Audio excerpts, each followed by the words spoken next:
is concerned. So all the apprehensions have been addressed from time to time. And I think this debate is now no longer alive because it was being taken care of for several years now. But at the same time, I'm sure the member would be glad to know that in the recent few years, the atomic energy department, like the space department, has acquired an extreme degree of esteem in the world platform. Just as in the case of the space sector, in the last 3 years after it was open to the private sector, it has made a quantum leap from just one-digit startup, now we are 300.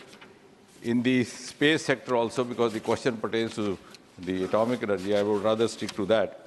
Here also, we have a certain world records achieved in the last few years.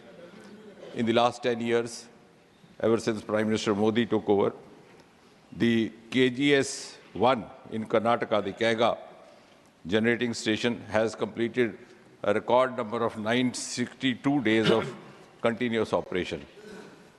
So India, which was considered to be having a very dismal capacity as far as nuclear energy is concerned, is now setting also role parameters for the other countries. Similarly, our Tarapur plant has completed 50 years of operation, which itself is also a record. And the first indigenous pressurized water reactor is coming up at Kakrapur, Gujarat. All the 4 units have been made functional.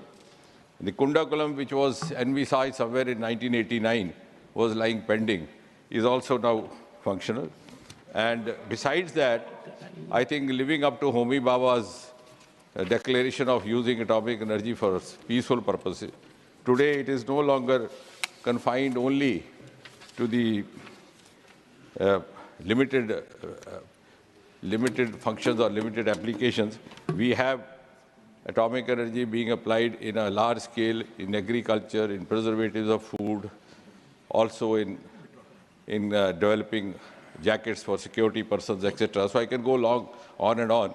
But having said that, I think now is the time when instead of being led as far as the scientific initiatives are concerned, India is also in a position to lead in certain ways and also offer cues to others. Shri Jairam Ramesh. Sir, I'd like to remind the Honourable Minister that it takes over 10 years to commission a nuclear plant. So if nuclear plants are being commissioned now, they had been set up over 10 years ago. So let's not get into that subject. My question to the Honourable Minister is very simple. Over 40 years ago, the Atomic Energy Regulatory Board was established to enforce safety standards in the functioning of nuclear plants. Now, the Honourable External Affairs Minister is here. In one of his previous avatars, he has dealt with this issue. My question to the Honourable Minister, is the government thinking of creating an independent statutory atomic energy regulator, or will you allow the regulator to be part of the nuclear establishment itself, which is somewhat unique to India? So the question is very straight. Honourable will you Minister, bring a law in Parliament to set up an atomic energy regulator? We'll give a very straight answer to that. But before that, just as picking up from your opening remark, it takes 10 years, and that left-handed compliment. Chairman, sir, I need your protection, your indulgence, and your permission to make one observation, precisely reply to the first remark. The honourable member often accuses government of pre-celebrations. But sometimes it appears in his haste to corner the government, he tends to get the facts wrong. And I am carrying with me, because I knew he would ask. 1 second. Somewhere. I greatly appreciate Only the yesterday, representation, two of you. Only yesterday, Chairman, sir. 1 second. He asked a supplementary and you have a written note. No, sir. I appreciate Yes, sir. this Only synergy yesterday, he went to the media to say that the minister gives contradictory figures in his replies.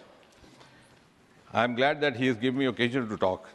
But in his haste to corner the minister or the Modi government, what he mistook in spite of all his intellectual pretensions, was that in one of my questions, the amount mentioned related to the construction cost of the plant, nuclear plant.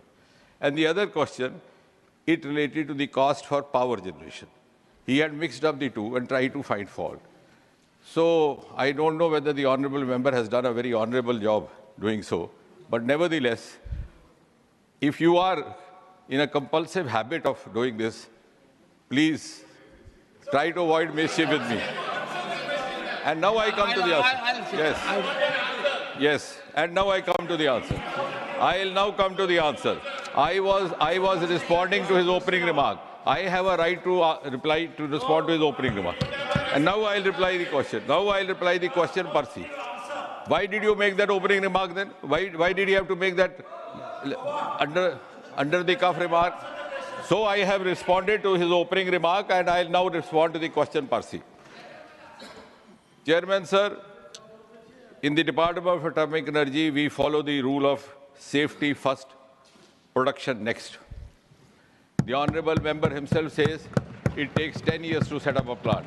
This government has been in place for nearly 11 years.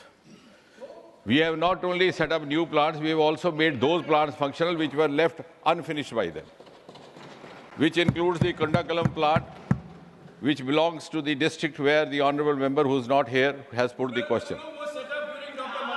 It did not become functional. No, it did not become functional. You can ask anybody in Tamil Nadu. It was lying. It was not made functional. Secondly, now as far as the safety, it was not made functional. It's only now. Now, please get your facts right. You may indulge in this mischief with others, but please spare me because I am equally good at doing so. We belong to the same school of learning. Now, coming back, sir, as far as the safety is concerned, for the benefit of the rest of the House, because that's an important question as far as the safety, so for the benefit of all. I hope there are not many people from the same school in the House. We can suffer two of you. Thank you, sir. No, but this is an important as far as the safety is concerned, because I'm sure the entire House would be eager to learn about this. At the time of the selection of site itself, of course, I'll come to that, whether the Atomic Energy Regulatory Board guidelines are followed. Then every 3 months during the construction, there is an inspection. After the plant becomes functional, then every 6 months. After 5 years, there is a renewal of the license. And it is not limited only to the Atomic Energy Regulatory Board, which of course is in place, as the honorable member rightly mentioned. We have the international organizations also supervising it. For example, the World Association of Nuclear Operations, which is called WANO, they make periodic reviews. And similarly, for the safety purpose, we have evidence now, which was not done earlier, which is done only now. We have measured, because I think all of us, including the honorable member, would learn not to talk without evidence, which he did yesterday. The measure is in microsieverts. We have done a small survey in all the Indian plants. Sir, the critical value of safety of a radiation from any plant is 1,000 microsieverts.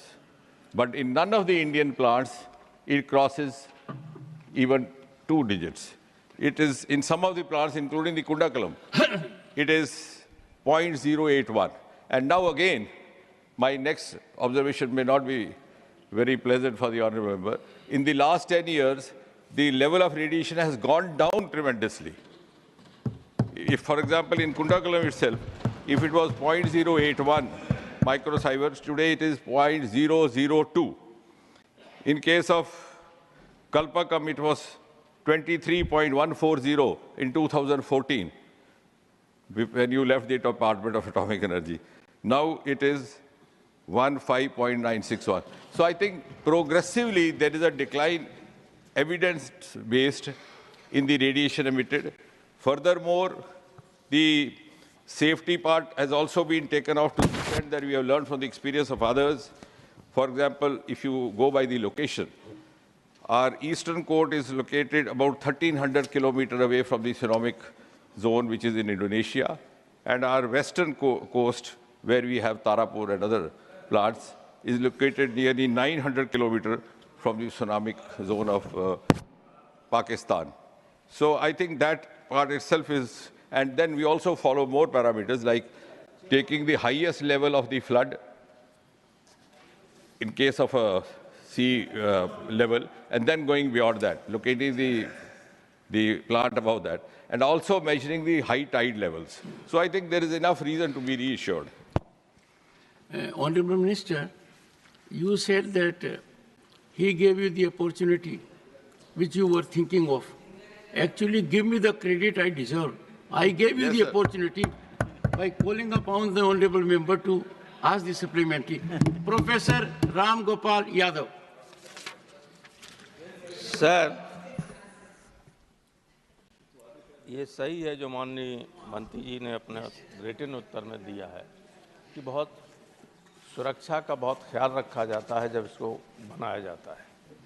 मेरा सवाल जो है सुरक्षा से ही संबंधित, लेकिन दूसरी तरह का है। कलपक्कम जो आपका न्यूक्लियर रिएक्टर है, fast breeder reactor, the only fast breeder reactor in India, वो बिल्कुल बंगाल की खाड़ी के किनारे ही है। सामने हिंद महासागर है और एक तरफ लाल सागर है। प्रश्न ये है कि बहुत बड़े पैमाने पर कहीं से भी अगर दुश्मन की पनडुब्बी आके कहीं इसको डैमेज करे तो उसको रोकने के लिए आपने क्या व्यवस्था की? हम लोग वहाँ कमेटी गई थी, तब भी देखा था कि उसकी सीमाएं असुरक्षित हैं। दूसरी तरफ आपने पेड़ पौधे लगा दिए, उसमें कुछ सिपाही खड़े रहते हैं, they can not protect it. और अगर और ये हो सकता है, चारों तरफ अब आपके आसपास सब जयशंकर जी बैठे हुए हैं, मित्र देश नहीं हैं। क्या मेरा सवाल ये है कि क्या कलपक्कम जैसे important fast breeder nuclear reactor को सुरक्षित रखने के लिए कोई नेवल वारशिप या अपनी पनडुब्बी उसकी सुरक्षा के लिए लगाएंगे ताकि निगरानी करती रहे? Honorable Minister. सभापति जी, राम गोपाल यादव जी बड़े हमारे सीनियर और वरिष्ठ सदस्य हैं और उन्होंने बड़ी संवेदनशील विषय उठाया है। जहाँ तक पारसी प्रोजेक्ट की या इस प्लांट की सुरक्षा का संबंध है, वो तो मैं स्पष्ट कर चुका कि उसके लिए पर्याप्त व्यवस्था की गई है। और लेकिन जहाँ तक ये विषय है, हालांकि ये मूलतः इस विभाग से संबंधित नहीं है, थोड़ा बहुत विदेश मंत्रालय से है, थोड़ा बहुत रक्षा मंत्रालय से, लेकिन ये सत्य है कि नेवल गार्ड्स और अन्य सुरक्षा संस्थाओं का भी सहयोग लिया जाता है इसकी सुरक्षा व्यवस्था में, और रडार इत्यादि के माध्यम से भी इसके ऊपर विजिल रहता है। जितना संभव हो सके उतना किया गया है, परंतु आपका कहना भी ठीक है कि जिस प्रकार टेक्नोलॉजी दिन प्रतिदिन बढ़ती जा रही है, उसी प्रकार हमें भी उसमें नए प्रावधान और नई व्यवस्थाओं की योजना भी बनानी पड़ती है और उसके लिए सोचना भी पड़ता है। और अभी तक इस प्रकार की कोई घटना हुई नहीं है, लेकिन CISF भी वहाँ पर है और एक्सटर्नल थ्रेट्स के लिए मिसाइल और एरो क्रैश के लिए भी व्यवस्थाएं रखी गई हैं, how to counter that possibility. और जहाँ तक सुरक्षा परसी का ताल्लुक है, पिछले दिनों में समाचार पत्रों में आया था कि कुछ एक हमारे प्रोजेक्ट्स रुक गए, लेकिन अब चूँकि सारे सदस्यगण यहाँ बैठे हैं, राजस्थान में हमारे कुछ प्रोजेक्ट रुक गए, कहीं और के साथ इससे कैंसर फैलता है इत्यादि, तो हमने उसके लिए भी एक सर्वे किया और आंकड़े हमारे ये दर्शाने लगे कि कैंसर और बर्थ डिफेक्ट्स जो रेडिएशन से अधिकतर संभावना रहती है, उसका प्रेवलेंस भाखड़ा में और इन संस्थाओं में और इन प्लांट्स में काम करने वाले कर्मियों में कम था बनिस्बत औसतन जो राष्ट्रीय स्तर पर था। तो वो भी चिंता मुझे लगता है कि हमें उसमें भी सारे सदस्यों का हमें सहयोग रहे कि बहुत सारे प्लांट्स हमारे इस कारण रुक जाते हैं। Honorable members, since the honorable member asking the question was not present, I will accommodate 2 more members, so that the number of supplementaries is 5. Shri Sanjay Raut. Sir, थोड़ा एक अलग सवाल मैं मंत्री जी से पूछना चाहता हूँ। ये जो न्यूक्लियर पावर प्लांट है, ये देश के विकास के लिए बहुत महत्वपूर्ण होता है और इसी राष्ट्रहित की भावना से महाराष्ट्र में तारापुर न्यूक्लियर पावर प्लांट जो है, उसके लिए हमारे हजारों किसानों ने अपनी उपजाऊ जमीन, खेत और घर छोड़ दिया। किसानों के साथ साथ वहाँ जो समुद्र किनारे है, वहाँ के मछुआरे हैं, उनका भी व्यवसाय, काम धंधा बंद हो गया। उसने भी अपना एक समझौता कर लिया। लेकिन आज भी उस एरिया के न्यूक्लियर प्लांट से प्रभावित 2000 जो परिवार है, उनका पुनर्वास नहीं हो सका है। 2000 से भी ज़्यादा परिवार है और जो वादे किए थे उनके बारे में कि उनको नौकरी मिलेगी, परिवार को उनको घर मिलेंगे, पक्के मकान मिलेंगे, ऐसा एक भी वादा 2000 परिवार के बारे में पूरे नहीं हुआ। प्रधानमंत्री तक शिकायत दी है, डेलीगेशन प्रधानमंत्री जी आपको भी मिला है। मेरा मंत्री जी से सवाल है, क्या ये जो लोग हैं जो अभी भी ठोकरें खा रहे हैं पुनर्वास के लिए, उनकी समस्या के बारे में आप गंभीरता से विचार करेंगे? Honourable minister. सभापति महोदय, ये प्रश्न बड़ा मानव संवेदनशीलता से जुड़ा हुआ है और ये सच है कि सरकार भी इस विषय पर प्लांट स्थापित करने के समय से ही विचार करना प्रारंभ कर दी थी और अब तो हमने इसमें कुछ एक नियमावली भी स्थापित कर दी है। उसमें कुछ R&R प्रोविजंस हैं कि अगर उनको वहाँ से अपनी ज़मीन खड़ी छोड़नी पड़ेगी या जगह छोड़नी पड़ेगी, लैंड वेकेट करना पड़ेगा, तो उन्हें पुनः कहाँ पर सेटल किया जाए। एक वो, उसके अतिरिक्त CSR जो हमारा रहता है, उसमें से भी इनके लिए व्यवस्थाएं भी की जाती हैं, स्कूल इत्यादि भी खोले जाते हैं। और तीसरा ये कि नौकरियों का जहाँ तक संबंध है, उसमें रियायत भी दी जाती है। उदाहरण के तौर पर यदि किसी पद के लिए 12वीं कक्षा मिनिमम क्वालिफिकेशन है, तो इन परिवारों के सदस्यों के लिए 10वीं कक्षा कर दी गई, कहीं एज रिलैक्सेशन कर दी गई। लेकिन होता ये है कि साल गुजरने के साथ साथ परिवार बढ़ते जाते हैं और वो क्लेमेंट्स भी बढ़ते जाते हैं, तो उसमें थोड़ा सा निर्धारित करने में प्रशासन को समय लगता है, लेकिन ये क्रम निरंतर जारी है। Doctor NVN Kanimoji, 5th supplementary. Sir. Sir, through you, I would like to ask the Minister, how does the proposed away-from-reactor facility at Kudamkalam Nuclear Power Plant aim to manage spent nuclear fuel, and what are the safety assurances towards it? Thank you, sir. Honorable Minister. Actually, this question arose earlier also in the context of Kalapakam, and the honourable member has also, I think, earlier also expressed her concern, because there was this dumping of this used fuel happening, and some apprehension arose that this might create some problems. But it is not so. Actually, this is a known practice, and it's not even the waste as such. It's again used. So away from reactor means that for a certain period of time, you store it at the same location. Then away from reactor means a few meters away. It's kept there for a few months. Then it is taken away. So this is a normal practice, and the containers are such that there is no room for the radiation to escape out and cause any damage to the surroundings. So I think, and this is an inbuilt mechanism in every plant. Somehow this apprehension arose from Kalpakam a couple of years ago, but it is actually being done.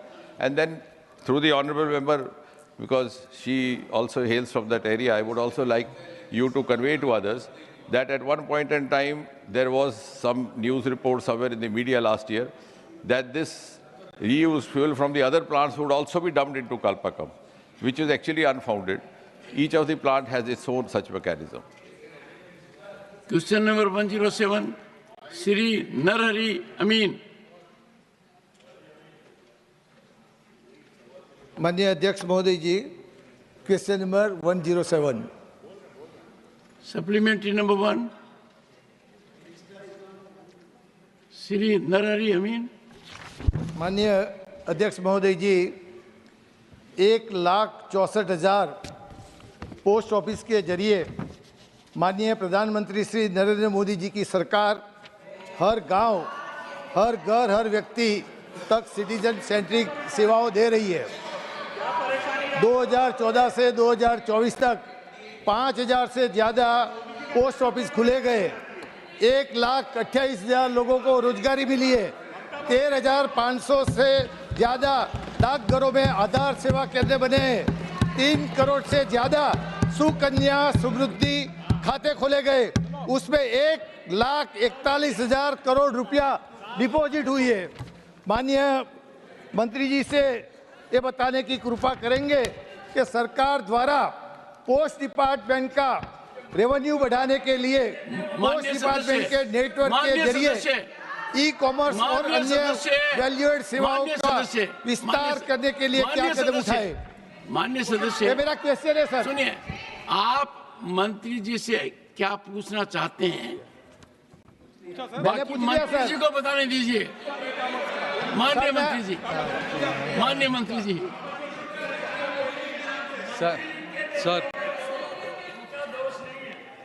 Sir मंत्री जी पर आरोप मत लगाओ, नए मंत्री हैं, युवा मंत्री हैं। Yes honourable minister. Sir, thank you. Sir, from stamps to savings, postcard to payment banks, letter to livelihoods, post offices have been transformed under the visionary leadership of Sri Narendra Modi ji to be a backbone of financial inclusion for rural communities, especially women. Sir, we provide services from postcard, mail, to savings banks, payments bank, and everything that you can imagine in a rural community. More than 80 services, government to citizen, business to citizen services, whether you call it paying the bills, buying the train tickets, or receiving government beneficiary schemes such as Manrega or PM Kisan. So the post office must be looked at the larger construct of what we want to do for rural communities, especially women. Because if you look at it, sir, on an average, the national banks have around 20% of women accounts. Ever since Modi ji envisioned the development of women and the initiation of India, please listen, India's Post Payments Bank, we have opened more than 45% of women accounts. Never in the history. So, one second, I am coming to one by one, please. Let me answer, please, madam. I respect all of you. Let me answer you. You can ask supplements. I'm happy to answer. Sir, under IT modernization, we spent 5,700 crores. And we have given 1.4 lakh mobile phones and 1.4 lakh thermal printers, 3 lakh biometric devices to make every postman a mobile ATM so that they can go to the doorstep of every rural household and deliver banking services. So what can we charge for these kind of, how can we account the amount of money that we spend on these people? So not everything that the government provides should be considered as part of a business. There is a moral social responsibility that we make our services not only achievable, but affordable for everybody. Thank you. Second supplementary, Sri Narhari Amin. माननीय अध्यक्ष महोदय जी, सरकार द्वारा देश भर में कितने post export केंद्र को स्थापित किया गया और इन केंद्रों से किन किन वस्तुओं का एक्सपोर्ट किया जा रहा है? Honorable Minister. One second. Sir, Honorable Minister is a young minister and I can also he's doing answer a without good looking job. at you. Kindly Let me lend your ears to him. So, Let sir, us have some positive approach. And if he reflects to his leader, well, everyone does. It's a matter of pride for him also, for all of us also. Come on, go ahead. sir, again, the post offices have been there since 1800s. 18, yes. Correct. No one ever imagined that there should be an export center other than Modi ji. Yes. And, This is absolute. and we have envisioned how to help our rural women, especially self-help group people. And we designed one product for one district. So in that context, how to export these an exceptionally well done, innovative rural products to across the world. We designed one DNK for each district. Sir, there are close to 790 districts. However, the program was so successful, we expanded to more than 1,000 DNKs. With that process, we spent so much money, and it is kind of a continuous hand-holding for these rural women so that their lives can be better. And in that process, DNKs, what they have achieved is 2.2 lakh shipments and 54 crores as of today. And the beauty of this, sir, all they need is one-time registration, and it is integrated with the customs of all the countries, and it is API integrated, and it can be done at the local post offices. So this process, because when you look at the rural women, they cannot go to the customs and all those places, and it would be difficult. So that is the beauty of these DNK, sir. Thank you. Third supplementary, Dr. V. Sivadathan. Sir, the people of the country expecting very good service, effective service from the postal department. But sad to say, the lack of the employees and the post officers, the service is very pathetic in our nation. Sir, my question, in my district, in Kannur, I have participated in struggle of postal employees. They raised a slogan against the shutdown of the post offices. So my question is, sir, how many post offices have been shut down by this government since 2019?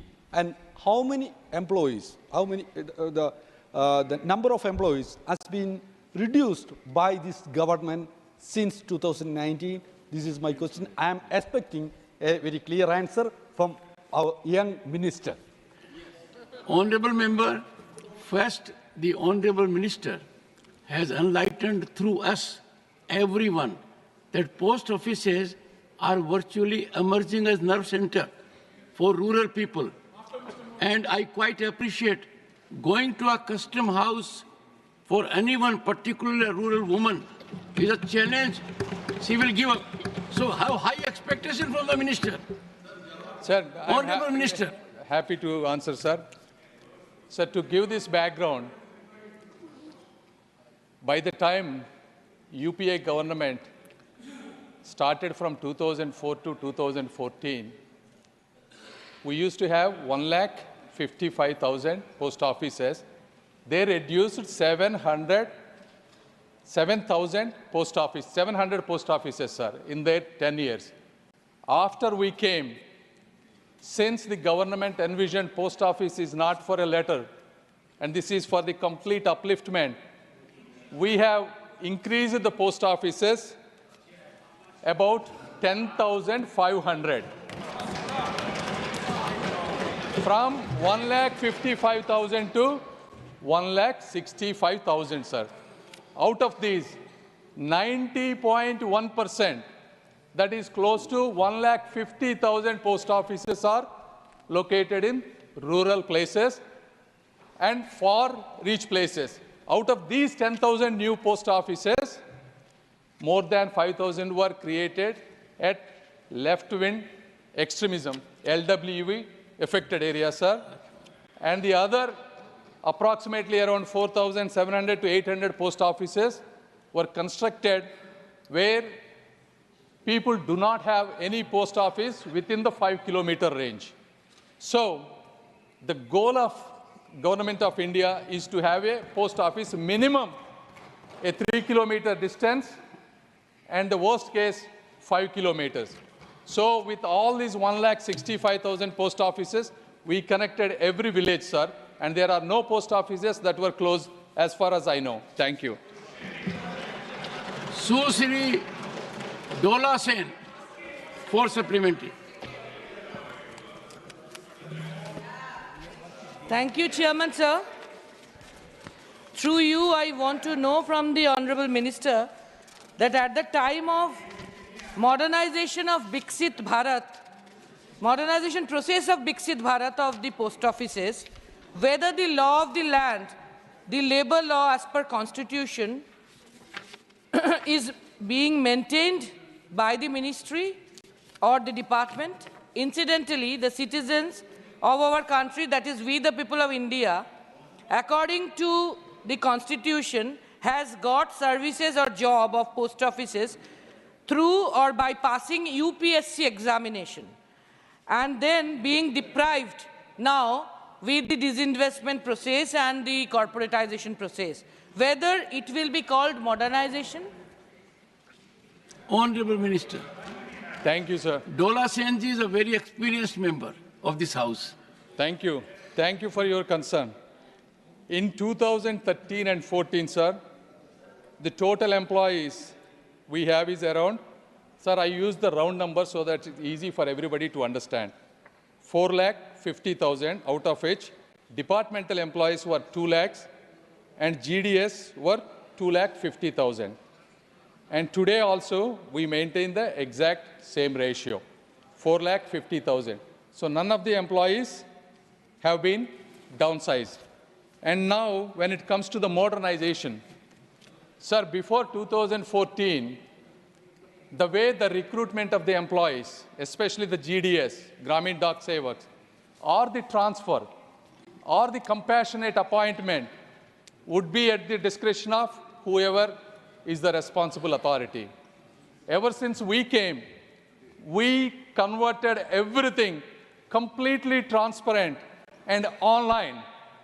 This mechanism, sir, to recruit, it is a merit-based, and to transfer, and I have to tell you, this is my first time being an MP from a local area. A lot of people will come to me and ask me, can you transfer an employee in your postal department? Sir, even me, I cannot transfer even a single employee. What does that mean? It's a completely transparent mechanism. And we do compassionate appointment that is also highly transparent, sir. So the entire modernization process is extremely well done, and rest can be assured. Thank you. And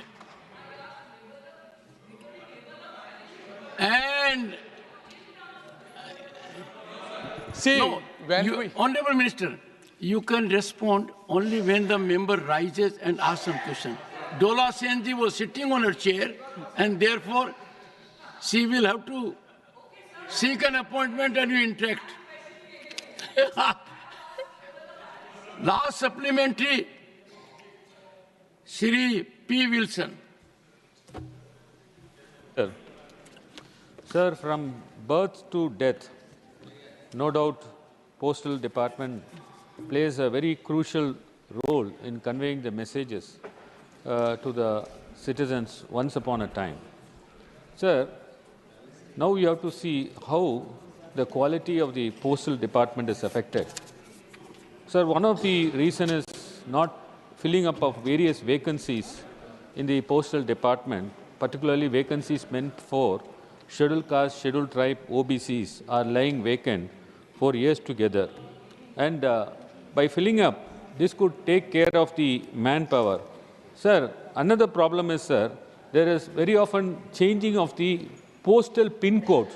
Sir, today I am residing in a postal pin code of 6,29,000. Suddenly one day they come and say, your postal pin code is changed to 6,30,000. This creates a lot of confusion. Sir, there are other problems like infrastructure challenges, technological issues, high volume of operations, bureaucratic challenges due to their inefficiency, budget constraint, private courier services challenges, and lack of internet in rural areas. Sir, how are you going to face or handle these problems?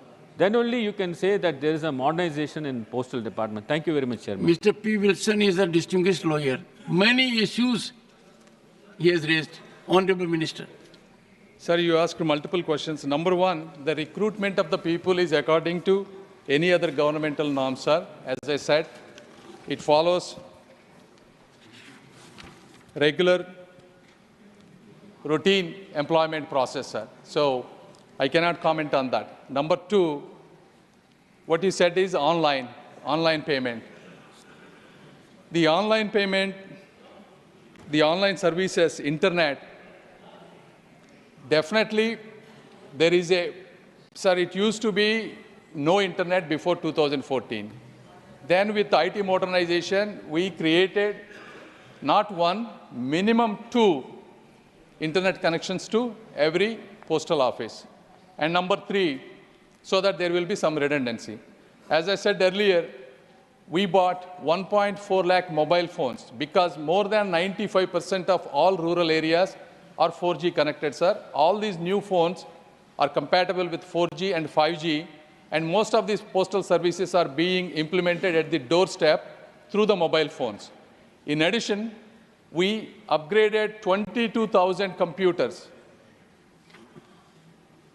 and all the hardware. And we are, sir, this technology upgradement is a continuous process. As you know, the desktops gets outdated, the infrastructure gets updated, cloud services will be coming. So this will be a continuous process, sir. If there are any specific 1 or 2 areas we are happy to address, please come to our office and tell us, and we have a mechanism to address them, sir. Thank you. For that, you have to invite. Of course, sir. Thank you. Well, I think the sense of the House should be that the Honorable young Minister faced bouncers rather well and then has performed well, I'm sure. We must appreciate his level of preparation. Question number 108, Shri P.P. Sunir. Honorable Minister. Laid on the table of the House. Supplementary number 1, Shri P.P. Sunir. Sir, the amount of exports to Israel since the beginning of the conflict, including equipments that aid in manufacturing weapons. Honorable Minister. Sir, the supplementary asked is not directly related to the question because the question focuses on our position on Palestine, our voting in the UN, the aid sent to Palestine, which I will be very happy to share with the House, sir. With regard to our exports to Israel, in particular, any export which is related directly or indirectly to munitions or military sense, that is not an information that is in the public domains. Supplementary number 2, Shri P.P. Sunir. The position of the Government of India on the International Court of Justice warrant against Israel Prime Minister Benjamin Netanyahu and former Israel Defense Minister Yoav Gallant and a Hamas leader for war crimes, in accordance with international law and rule-based global order? Honorable Minister.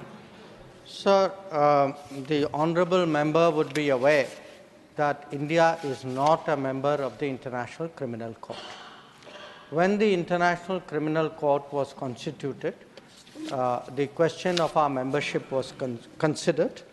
For very good reasons, after a great deal of deliberation, India decided not to become a member. So, with regard to any decision passed by the ICC, it is not binding on us. So, it is not a matter on which we have taken a formal position. Third supplementary, Shri Tiruchi Siva. Thank you, Chairman, sir. Sir, it's very hard content to know from the Minister that India extends humanitarian assistance to the people of Palestine both bilaterally and through United Nations Relief and Work Agency. But a resolution has come upon 27th of October 2023 in the UN. That is protection of civilians and upholding legal and humanitarian obligations. Which resolution India has abstained, sir? Sir, both are contradictory. Why India should abstain such a genuine resolution? Honorable Minister. Sir, India has given assistance to the people of Palestine at this particular time. I would like, sir, through you to bring to the notice of the House that we make an annual contribution of $5 million to the UNRWA, which is the main assistance providing agency. This amount traditionally used to be $1 million. So during the time of under the decision taken by this government, it was raised from $1 million to $5 million. In recent times, in terms of the conflict, sir, we have provided 70 metric tons of aid, of which 16.5 was of medicines in 2023. We have given 65 metric tons of medicines to Palestinian Authority and to UNRWA in 2024. We have provided 33 metric tons of medicines to Lebanon. Now, with regard to the particular resolution, sir, which the honorable member referred to, we abstained. In fact, during this period, sir, there have been in the General Assembly a number of resolutions. We have voted in favor of many. We have abstained on some. Generally, when we abstain, the reasons are the resolution is not balanced. The resolution is more divisive. The resolution can set a precedent which has consequences for us. The resolution has larger implications. In this particular case, sir, we felt that the resolution was not well drafted, it was not well considered, we had reservations on the language, our concerns were not accommodated, and that is why we abstained. And as a matter of fact, I think the entire House knows, India has been virtually first responder when there are issues of earthquake, requirement of medicines, even during COVID. And that soothing input I get from foreign dignitaries calling on me, or I calling on them. So that, I think, goes to the credit of this House and the government. See, because we have been, as a matter of fact, when it comes to when it comes to evacuation, when it comes to security on high seas, when it comes to supplying medicine during COVID, now these are the inputs. I'm not saying. The people have expressed their gratitude to me, and therefore I am sharing with the House. Shri Saket Gokhale, supplementary number 4. Thank you so much, sir. Tiruchiji, the Honorable Minister has given, I'm sure you'll appreciate with your experience, very exhaustive answer that being abstention on a resolution is driven by several circumstances. The script of the resolution, the consequence of the resolution, its long-term impact, it is not simply sitter that it expresses what you indicated. That, as a matter of fact, is driven by our civilization. Wherever there is a need for humanity, we have been supplying, and sometimes, in toughest of situations, diplomatic also. Saket Gokhale. Sir, thank you very much. Let me express gratitude to the Honorable Minister for the fact that India's always, and previous governments, that India's always been a supporter of a two-state solution in Israel and Palestine, and for the aid that is being sent by the Indian government. Sir, because the question pertains to India's position on Palestine, I have two very specific questions on which I would like to know the government of India's position. Number one, the Honorable Minister just said that we've been providing $5 million of aid to the UNRWA. The UNRWA has now been banned by the Israeli government. So what mechanism, what is our position on UNRWA being banned, and how are we sending aid? And the second point on which I want to know the position is that India has traditionally always, including this government, supported a two-state solution. In the United Nations, we abstained on a resolution against Israeli illegal settlements in the West Bank. What is India's position on the illegal settlements made by Israel in the West Bank and Palestine, sir? Before the Honorable Minister responds, the little I gathered in diplomacy, if you win a battle by argument, you lose it. Honorable Minister. Thank you, sir. Sir, regarding our support and contribution to the UNRWA, this is a decision which we took as a government. We continue to stand by that decision, and we have in fact just released the latest tranche of support to the UNRWA. So I hope the member is reassured on that score. Regarding the two-state solution, we support a two-state solution, and we have been public and unambiguous about that. So I think there should be no cause for confusion regarding two-state solution. Regarding, sir, resolutions, both what the honourable member asked and what the previous honourable member also asked, again, sir, it depends. Resolutions have implications, as you noted. Their wording is important. For example, in the question, the resolution which the previous member had referred to, sir, there was no reference to terrorism. There was no reference to hostage-taking. So, in our mind, a resolution which does not reflect the entirety of the situation is not a balanced resolution. And a country like India, which is itself a victim of terrorism, if we countenance the fact that terrorism is underplayed and ignored, it is not in our interest that we do so. So when we look at any resolution, we look at the wording, we take a very, very mature view about it. And I want to say, as a matter of principle, we, sir, condemn terrorism, we condemn hostage-taking. We do believe countries have a right to respond to these situations, but countries should be mindful of civilian casualties. They must observe humanitarian law, and we would like a ceasefire and an early end to violence. Our position has been very, very clear, but we would like this duly reflected in well-worded resolutions which are balanced. Question. Last supplementary, Dr. John Britas. Dr. John Britas. Thank you very much, sir.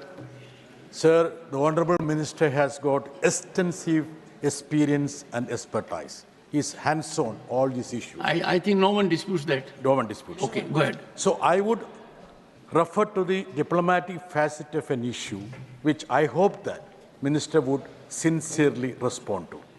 Is it a fact that Palestine Authority's Minister of State on Foreign Affairs met our ambassador, Ms. Renu Yadav, requesting to reconsider arms sales to Israel due to their usage against Palestinian civilians, and also the need for international pressure on Israel to stop their violence on Gaza?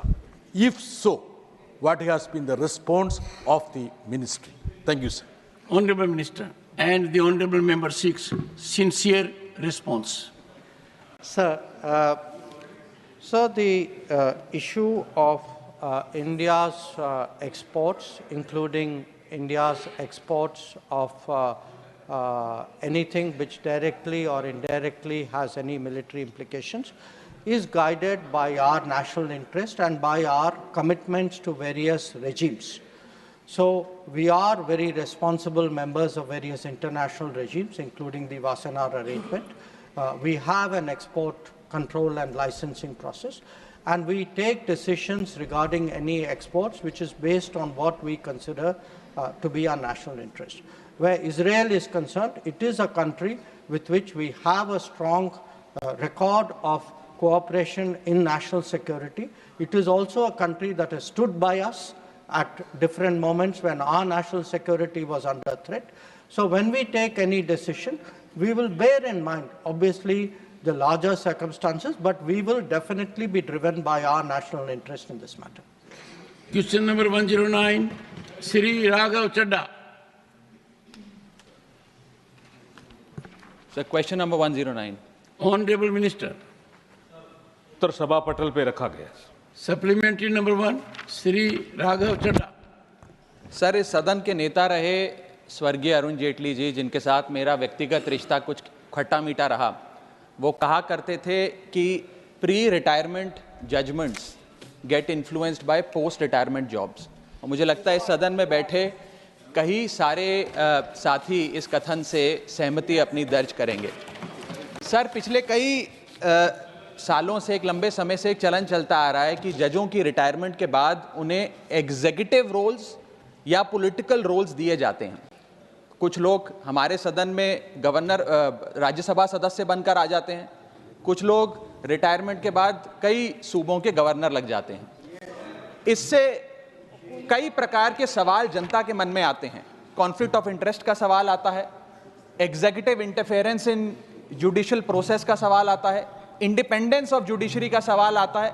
तो मेरा सरकार से ये सवाल है कि कुछ सुझाव जो लगातार कई समितियों के माध्यम से भी सरकार के पास आए, जो मैं अभी बताना चाहता हूं, इस पे सरकार का क्या विचार है। पहला, कि जजों की रिटायरमेंट के बाद एक कूलिंग ऑफ पीरियड होना चाहिए कि करीब करीब 2 साल तक किसी भी जज को रिटायरमेंट के बाद कोई एग्जीक्यूटिव या पॉलिटिकल रोल ना दिया जाए और किसी समिति की चेयरमैनशिप भी ना दी जाए।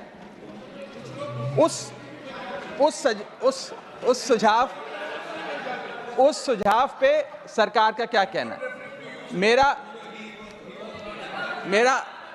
मेरा दूसरा सुझाव। Once again, well, to satisfy my very dear friend Jairam Ramesh, in the United States, they brought a serious issue, conflict of interest of advocates. And they wanted to keep lawyers away from Congress and Senate. It was severely debated. Ultimately, it was found that if conflict of interest issue has to dominate, then House will be empty. Because someone will always have conflict of interest. Honorable member,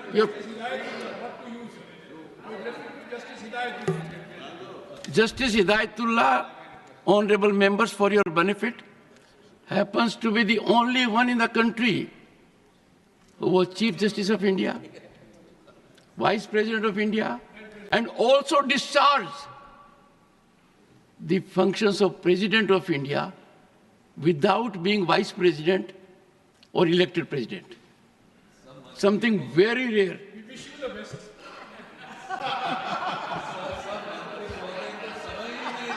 Raghav ji, आप अपना प्रश्न पूछिए। मैं शुरू से शुरू करूं sir?